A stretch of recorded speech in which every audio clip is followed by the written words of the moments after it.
Alors voici une courte vidéo qui vous explique en fait comment vous allez pouvoir par exemple faire appel à un contributeur externe, par exemple quelqu'un qui va publier régulièrement sur votre blog ou un sous-traitant qui doit publier des articles pour vous en fait sur votre blog sans lui donner tout le pouvoir sur votre site web.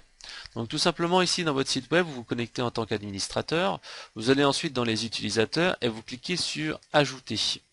Et là par exemple vous indiquez un gars qui est contributeur. Donc c'est quelqu'un qui va pouvoir écrire des articles. Donc l'email c'est par exemple nom@contributeur.com. Là je mets n'importe quoi. Donc ici vous pouvez mettre son prénom, son site web, etc. Le mot de passe, vous lui mettez un mot de passe. Alors, bon, vous mettez quand même quelque chose d'assez sécurisé.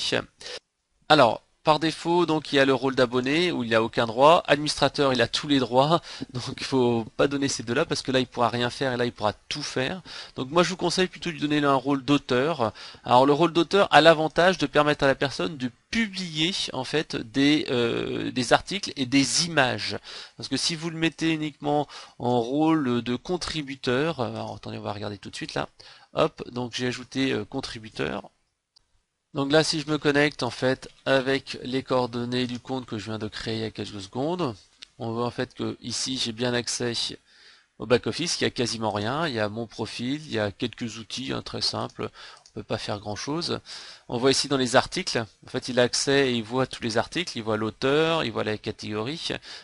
Donc là on voit bien qu'il peut pas faire grand chose, même s'il clique ici sur par exemple déplacer dans la corbeille, hop, on voit tout de suite le résultat, que ça ne fait rien, que les publicités, les textes, etc.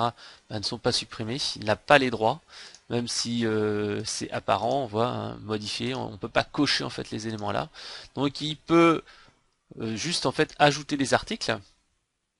Et ici, il peut ajouter des articles uniquement texte. On voit ici, il n'y a pas la barre, en fait, je vais agrandir un petit peu, la barre qui permet de créer en fait des images. Il peut créer des articles avec du texte, mais il pourra pas faire autre chose. Donc là, c'est un petit peu limité.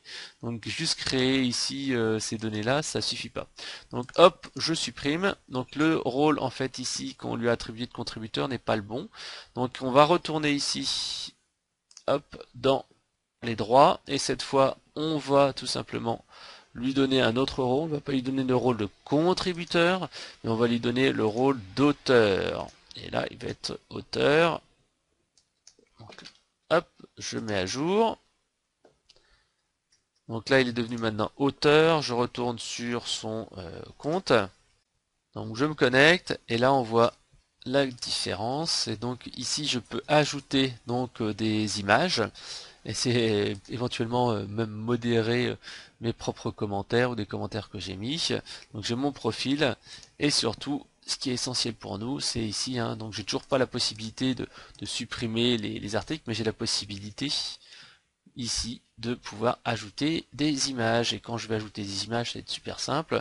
Par exemple ici je vais ajouter une nouvelle carte de visite professionnelle et originale. Hop,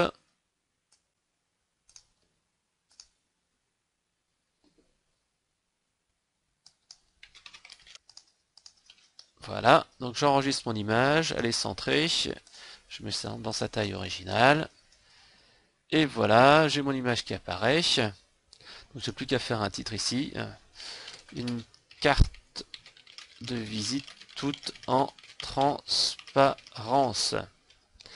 Et là, publier, donc mon auteur maintenant a réussi à publier cet article, on voit bien tout de suite, voilà, l'article est publié, une carte de visite toute en transparence. Et l'article apparaît ici. Donc mon contributeur maintenant peut continuer à ajouter, modifier, supprimer ses articles à lui. Vous voyez ici là, par rapport à ce qu'il a fait lui, il peut ici modifier, mettre à la corbeille, l'afficher, etc. Parce que lui, cet auteur-là, en fait, a ces droits-là. Par contre, il ne pourra pas modifier. Ici, on voit tous les articles faits par l'administrateur, il ne pourra pas le faire, il ne pourra pas les modifier. Là, il pourra le faire. Parce qu'en fait, là, il voit les articles publiés par lui et donc les modifier par lui. Il voit aussi la bibliothèque de médias, il peut rajouter des images, etc., etc. et modérer les commentaires. Voilà, donc ça c'était la vidéo pour vous montrer comment on peut ajouter quelqu'un en tant que contributeur sur le blog, par exemple un sous-traitant, quelqu'un qui écrit des textes, des articles, pour vous. Voilà, merci.